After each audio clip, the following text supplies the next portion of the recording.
Adabий окуу сабагын баштайбыз. Сабак кызыктуу өтүүсү үчүн топторго бөлүнүп алсак, бул жерде боз үйдүн көрүнүштөрүн көрүп турасыңар. Алардын сырткы жасалмасына карап, топторго бөлүнүп алсак. Анда эмесе, балдар, тандасаңар.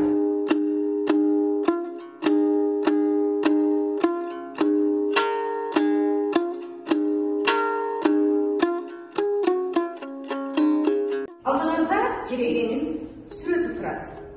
Демек, биздин боз үйүбүз бош. Боз үйдүн ичин түрдүү буюмдарга толтуруу үчүн мен силерге суроого жооп бергендерге карап, түрдүү буюмдар менен баалап барамын. Эми, буюмдарды силер керегеге кандай жайгаштырасыңар? Эгерде аялдарга тийиштүү буюмдар болсо, оң жагына, эркектерге тийиштүү буюмдар болсо, сол жагына жайгаштырасыңар. Ошондой эле мен боз үй жөнүндө бир нерсени айткым келип турат. Боз үйдүн босогосу жакпыз. Себеби боз үйгө кирген хан болобу, бек болобу, кул болобу, ичинде отурган адамдарга сый көрсөтүү үчүн, ийилип кирүү үчүн. Бүгүнкү сабакты жакшы бир ыр менен баштабызсак. Кана, окуп койчу. Чырак караңгыны кандай жарыткандай, билим да жолуңду ошондой жарытат. Азамат, демек, чырак үйдү жарыткандай, билим силердин жолуңарды жарытат экен, Ошондуктан дайым билимге умтулуу керек. Эми үй тапшырмасын силерден сурагым келип турат. Үйгө кандай тапшырма берилди? Ким айтып коет? Үйгө Бакыт Таалайды жолдоштуруп кийинүү берилди. Бакыт Таалай деген ким аны жолдоштуруп даярдап келди? Кимдер даярдап келди? Кол көтөрүп коебуз. Азамат балдар. Бакыт Таалай каякта? 3-1 тууган болуптур. Ата-энесинен эрте жетим калышат экен.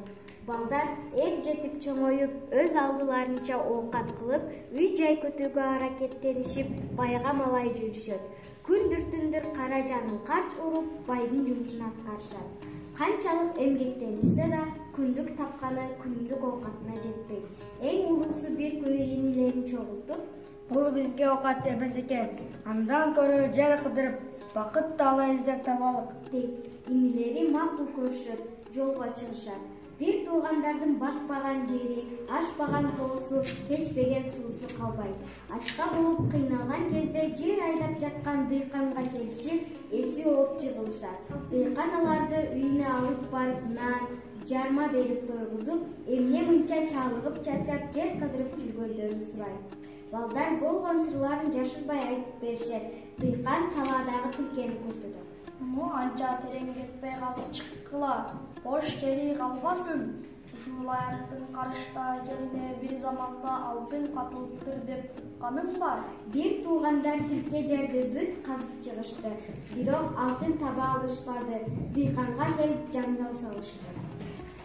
Шашпаган жетет муратка, шашып кетип калбагыла уятка деген сөз бар. Андан көрө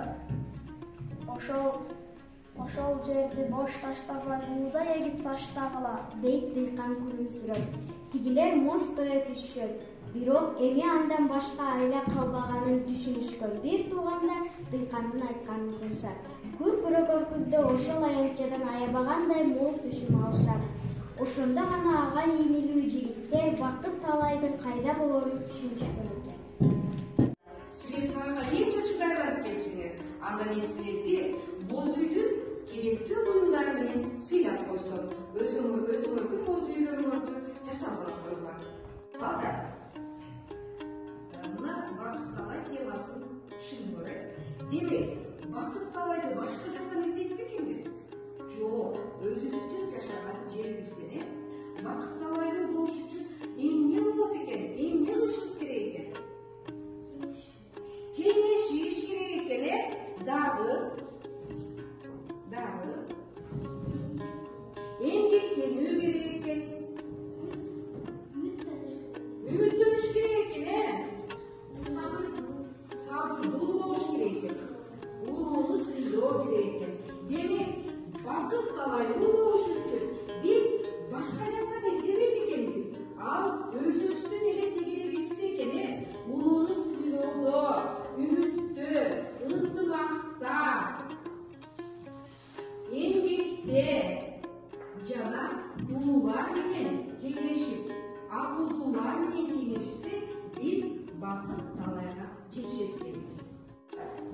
силер менен ырыскы жомогу менен таанышабыз. Бүгүнкү жаңы сабагыбыздан ырыскы эмне экенин түшүнөсүңөр. Адамдар менен туура мамиледе болууну билесиңер. Ичи тар, өзүмчүл болбой, ак ниет, адилеттүү болуу туура экенин түшүнөсүңөр. Анда эмесе жаңы темага кулак салсаңар. Илгери өткөн заманда бир саран, өзүмчүл, ичи тар адам болупту. Мал-мүлкүнө зыян келтирип, тамак ашын ичпегет деп, элден бөлүнүп, эң токтура көчүп барып жашап калат. Балдар, ушул жерде тыныгуу жасап алсак, силерге жомоктун башталышы жактыбы? Жомок кандай башталды? Бул адамдардын мүнөзү силерге жактыбы? Бул жөнүндө кана? Илгери бир өткөн заманда Абышка кемпир жашапты.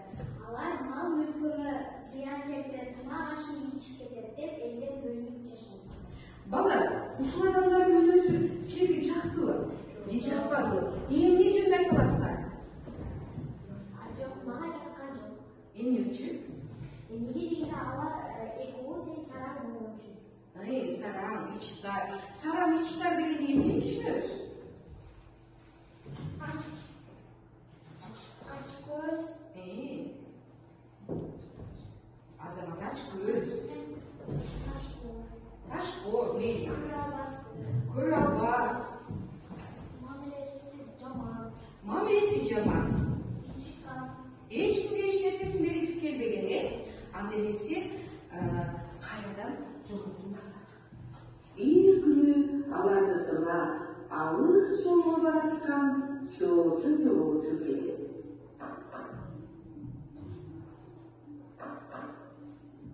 Жолоочу алыс жакка бара жатканын, тамактанып тыныгып алгысы келгенин айтат. Жатсаң жат деп, кыйналып жат, уруксат беришет. Чарчаган жолоочу тез эле жатып уктап калат. Катты уктаганына көзү жеткен соң кемпири күндүгүнөн үйрөгөнө ченеп суу куюп, кийип эт салып тамак бышырат. Балдар, дагы ушул жерден токтотуп турабыз дагы жомоктун уландысы кандай болот деп божомол койсуңар. Бул жагы кандай болот? Азыр жолоочу эмне болду? Абышка кемпирдин үйүнө алыс жактан келаткан жолоочу келип эшигин такылдатканда дагы Абышка менен кемпир бир чыгат. Жолоочу азгына жатып уктап тамак аш жеп алайын деп келген. Ал тамак аш жеп алайынчы деп келген. Тамак аш бергиби?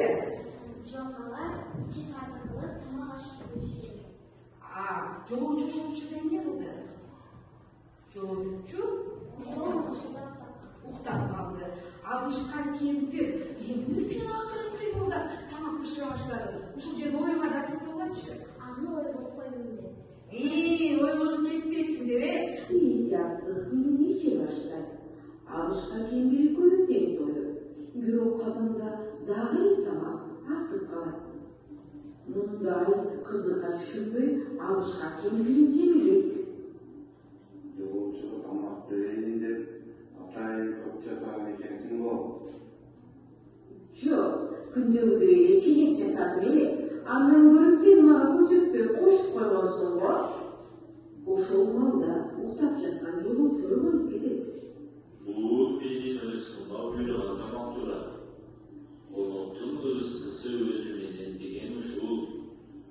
Мага бербейин дегендер менен мага буйруган тамакка айла жок экен. Абышка кемпир ошондон кийин келген конок өз ырыскысы менен келерине түшүнүшөт. Балдар, ырыскы деген сөздү түшүндүңөрбү?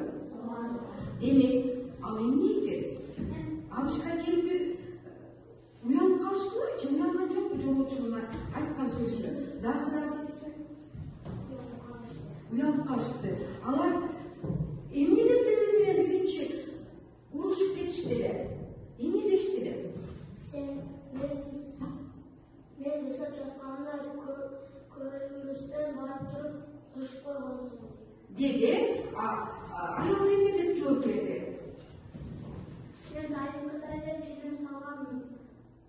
Sen koşup koysan керек деп ойлоду.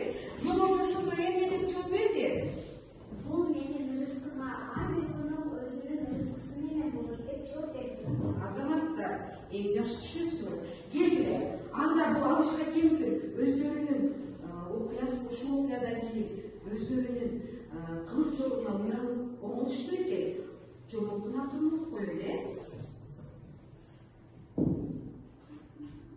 Тоғыз жолдың жолына көчүп қонушат, жолдон өткөн арып аспандарға бар тамағын аябай беріп, елдің алқышын алып жашап қалышқан екен. азаматтар. Мына Абышка кемпир бир эле жолоочунун айткан сөзү менен өздөрүнүн ушунчалык кылып жаткан жоруктарына уялышып, эмне кылышыптыр? Ушул жагын мен өзүмө чукулап койгачы.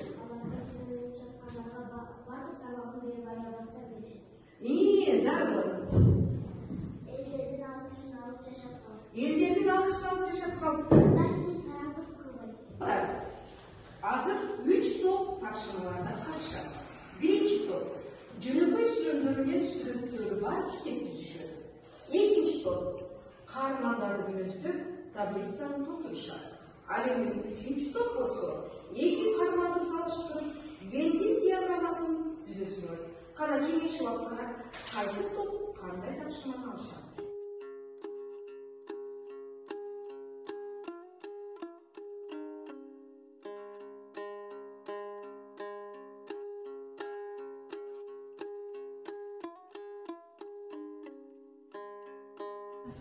Балдар, тапшырмаларды даярдап бүттүк. Анда ар бир топтон бирден окуучу чыгып, тапшырмаларды айтып берсе.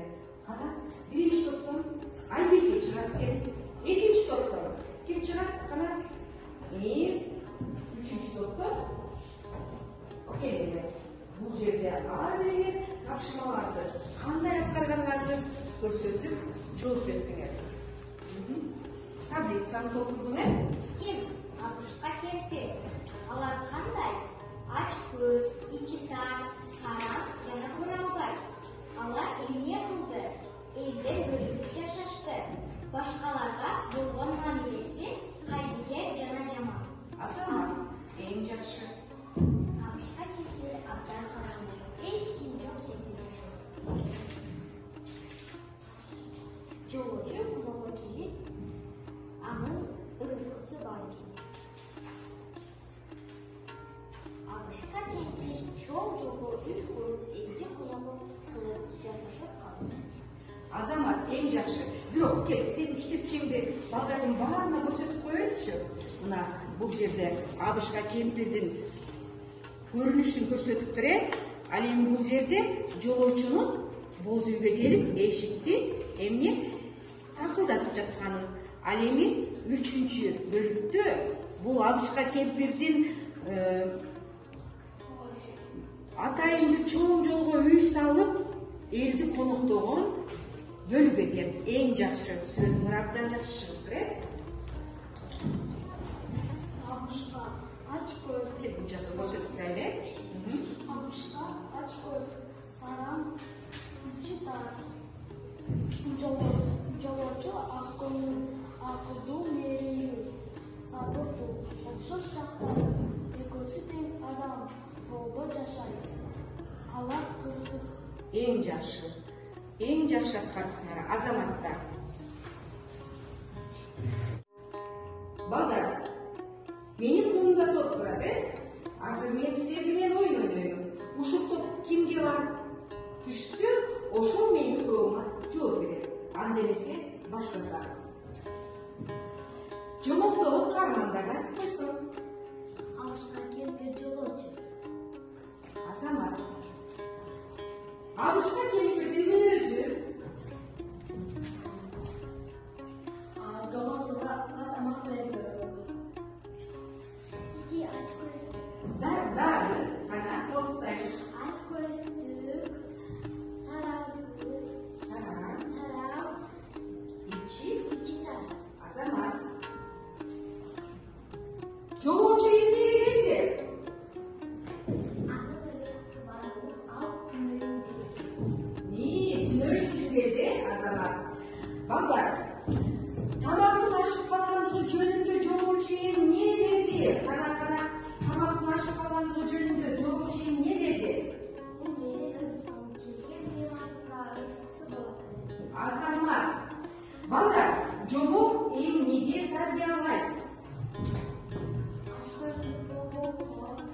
көз болобу?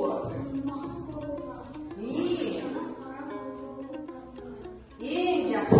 Азаматтар, балдар, ар бир топтун алган буюмдарын эсептесек, бул топто 7 буюм. Демек, 7 ұпай. Бул топто дагы 7 буюм, 7 ұпай. Ал эми бул топто канча экен?